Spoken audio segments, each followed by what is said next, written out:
Me alejé de la pared y dejé caer el lápiz al suelo. La tensión del recuerdo me revolvía el estómago. Tenía la garganta seca y el corazón acelerado. Aparté la mirada de las palabras que se leían en la deslucida pared blanca y me dirigí al pequeño cuarto de baño. Abrí el grifo del agua caliente y también la ducha para llenar el cubículo de una calidez pegajosa, húmeda. El calor me recorrió el cuerpo y el mundo empezó a nublarse a mi alrededor. Era como recordaba esos momentos en el despacho de Tomapastillas, cuando la naturaleza real de nuestra situación empezó a cobrar forma. La habitación se caldeó y noté una falta de aliento asmática, como aquel día. Miré mi reflejo en el espejo. El calor lo empañaba, lo desdibujaba, como si le faltaran contornos. Cada vez me costaba más ver si estaba como era ahora, algo envejecido, medio calvo y con las primeras arrugas, o como era entonces, cuando tenía mi juventud y mis problemas, y la piel y los músculos tan firmes como mi imaginación. Detrás de esa imagen de mí mismo en el espejo estaban los estantes de mis medicamentos. Me temblaban las manos, y peor aún, se sacudía en mi interior como un gran movimiento sísmico en mi corazón. Sabía que debía tomar algún fármaco, tranquilizarme, recuperar el control de las emociones, calmar las fuerzas que acechaban bajo mi piel. Noté cómo la locura intentaba apoderarse de mi pensamiento, y me sentí como un escalador que de repente pierde el equilibrio y se tambalea, sabiendo que un resbalón se convertirá en una caída, y que si no logra aferrarse a algo, se desplomará hacia la inconsciencia. Exhalé aire sobrecalentado. Tenía las ideas chamuscadas. Aún podía oír la voz de Lucy Jones cuando se inclinó hacia Peter y hacia mí. Una pesadilla es algo de lo que puedes despertar, Peter, había dicho, pero los pensamientos y las ideas que permanecen después de que tus terrores hayan desaparecido son algo bastante peor. Conozco muy bien esa clase de despertar, dijo Peter con un tono formal, que curiosamente parecía tender un puente entre ellos. Will Tilley interrumpió las ideas que se estaban barajando en su despacho. Escuche, dijo con una oficiosidad enérgica. No me gusta nada la dirección que está tomando esta conversación, señorita Jones. Está sugiriendo algo que es bastante difícil de considerar. ¿Qué cree que estoy sugiriendo? Repuso Lucy Jones, volviéndose hacia él. Francis pensó que había obrado como la fiscal que era. En lugar de negar, objetar o tener alguna otra reacción contraria, devolvía la pregunta al médico. Toma pastillas, que no era tonto, aunque a menudo lo pareciera, también debió de darse cuenta, ya que no se trataba de una técnica que los psiquiatras desconocieran. Se movió incómodo antes de responder. La cautela lo llevó a eliminar la agudeza que la tensión imprimía a su voz, de modo que recuperó su acento empalagoso y algo británico. Lo que creo, señorita Jones, es que no está dispuesta a ver circunstancias que contradigan lo que usted desea encontrar. Se ha producido una muerte desafortunada. Se avisó de inmediato a las autoridades competentes. Se examinó el escenario del crimen. Se interrogó a los testigos. Se obtuvieron pruebas. Se practicó una detención. Todo eso se hizo conforme al procedimiento y a la forma. Parece que sería el momento de dejar que tuviera lugar el proceso judicial y ver qué se decide. Luce sintió y consideró su respuesta. ¿Le suenan los nombres de Frederick Aberline y Sir Robert Anderson, doctor? Tomapastillas arrugó el entrecejo. Francis vio cómo hojeaba el índice de su memoria sin obtener resultado. Era la clase de fallo que Gulp Tilly detestaba. Era un hombre que se negaba a mostrar cualquier carencia, por nimia o insignificante que fuera.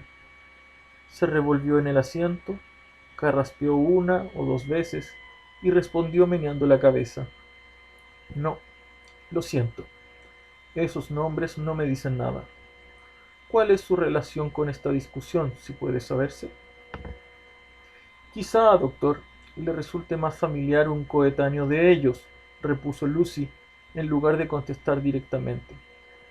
Un caballero conocido como Jack el Destripador. Por supuesto.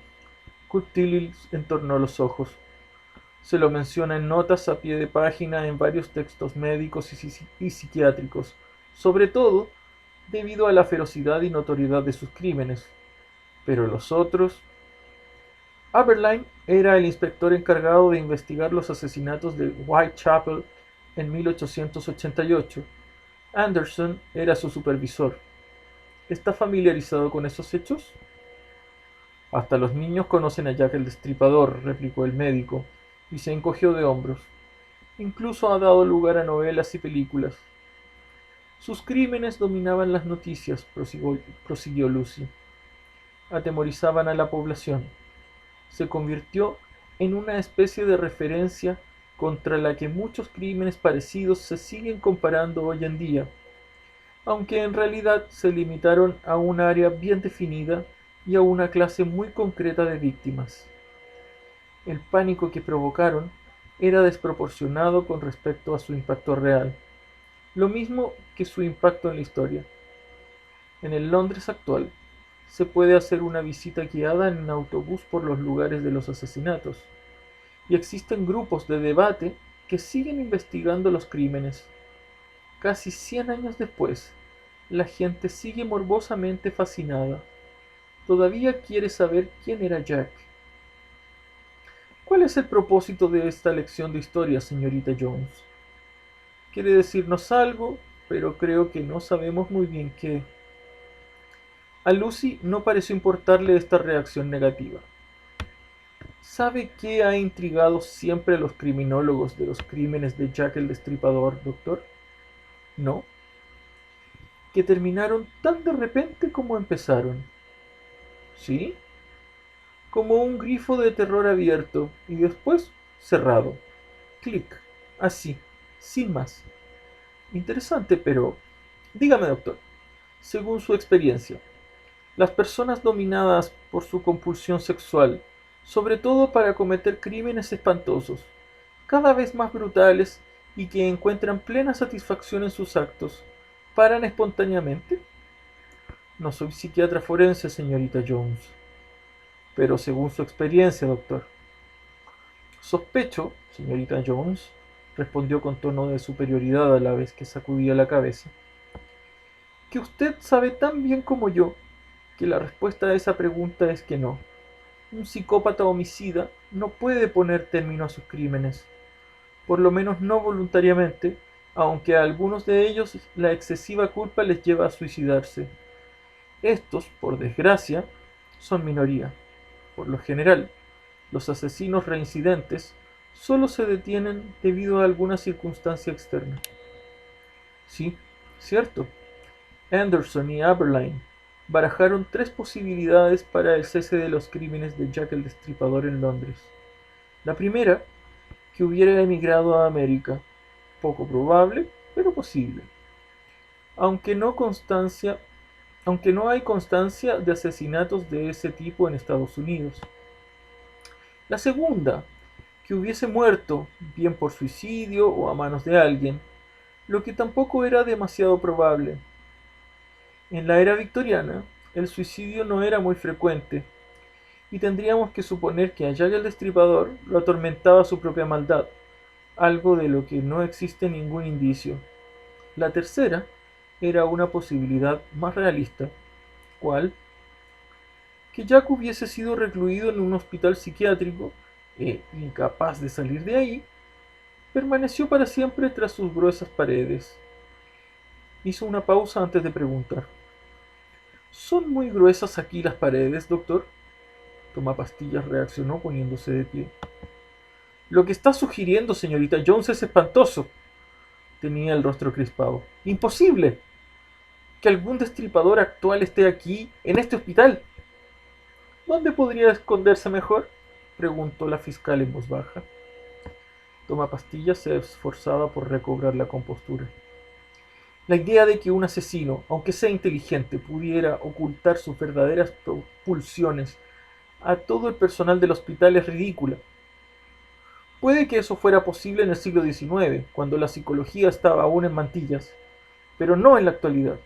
Exigiría una fuerza de voluntad constante, una sofisticación y un conocimiento de la naturaleza humana muy superiores a los que pueden tener nuestros pacientes. Su sugerencia es simplemente imposible. Pronunció estas palabras con una contundencia que ocultaba sus temores. Lucy fue a responder, pero se detuvo. En lugar de eso, se inclinó para recoger la cartera de piel. Rebuscó en su interior y se volvió hacia Francis. ¿Cómo llamabais a la enfermera asesinada?, preguntó. Rubita, dijo Francis. Lucy Jones asintió. Sí, parece acertado. Y llevaba el pelo corto. Mientras hablaba, casi consigo misma, sacó un sobre de la cartera, del que extrajo una serie de fotografías en color de 20 por 25. Se las puso en el regazo y las fue pasando hasta elegir una, que lanzó por la mesa hacia Tomapastillas. Hace 18 meses, anunció mientras la fotografía se deslizaba por la superficie de madera. Otra fotografía surgió del montón. Hace 14 meses. Y una tercera. Hace 10 meses. Francis estiró el cuello y vio que en cada fotografía aparecía una mujer joven. Observó las marcas de sangre en la garganta de cada una de ellas. Observó las ropas arrancadas y cambiadas de sitio. Observó sus ojos abiertos al horror. Todas eran Rubita, y Rubita era cada una de ellas. Eran diferentes pero iguales. Francis se acercó más cuando otras 3 fotografías resbalaron por la mesa. Eran primeros planos de la mano derecha de cada víctima. A la primera le faltaba una falange de un dedo, a la segunda 2 y a la tercera 3. Desvió la mirada hacia Lucy Jones, que había entrecerrado los ojos y exhibía una expresión tensa.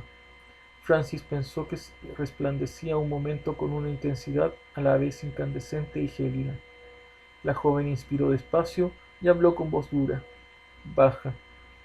Voy a encontrar a este hombre, doctor. Tomapastillas contempló con impotencia las fotografías. Francis se dio cuenta de que estaba evaluando la gravedad de la situación. Pasado un momento, reunió todas las fotografías, como un tabur hace con las cartas después de barajarlas, pero sabiendo muy bien dónde está el as de picas. Dio golpecitos con el mazo en la mesa para igualar a todos los bordes.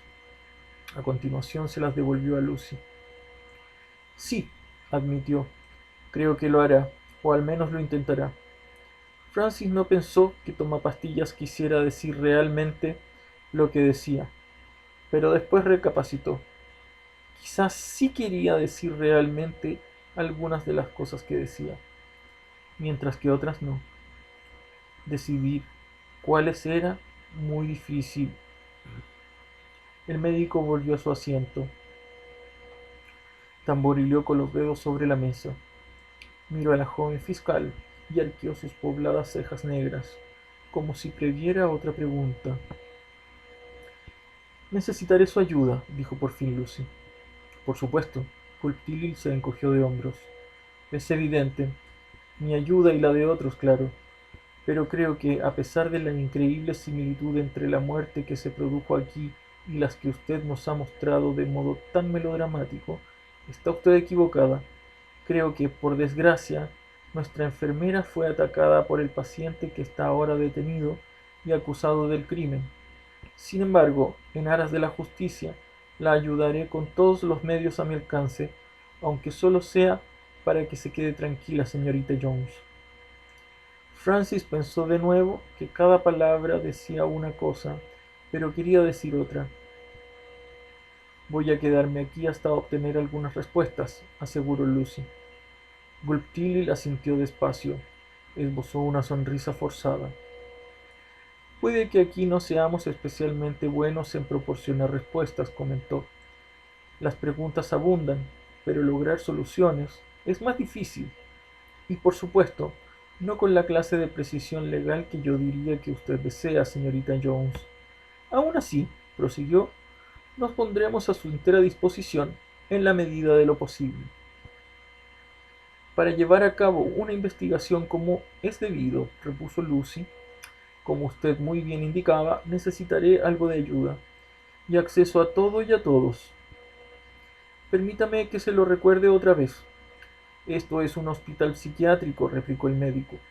Nuestra tarea es muy diferente a la suya, e imagino que podrían entrar en conflicto, o por lo menos esa posibilidad existe. Su presencia no puede perturbar el funcionamiento del centro, ni ser tan abrumadora que altere la frágil situación de muchos pacientes. Hizo una pausa y la miró con una mueca. Pondremos las historias clínicas a su disposición, si lo desea, prosiguió. Pero en cuanto a las salas y a interrogar a posibles testigos o sospechosos, bueno, no estamos preparados para ayudarle en eso. Después de todo, nuestra función consiste en ayudar a personas aquejadas de una enfermedad grave y a menudo limitadora de sus capacidades. Nuestro enfoque es terapéutico, no policial. No tenemos a nadie con la clase de experiencia que, en mi opinión, se necesita. Eso no es cierto, masculló Peter el bombero. Sus palabras paralizaron a todo el mundo y provocaron un silencio tenso. Entonces añadió con voz firme y segura: Yo la tengo.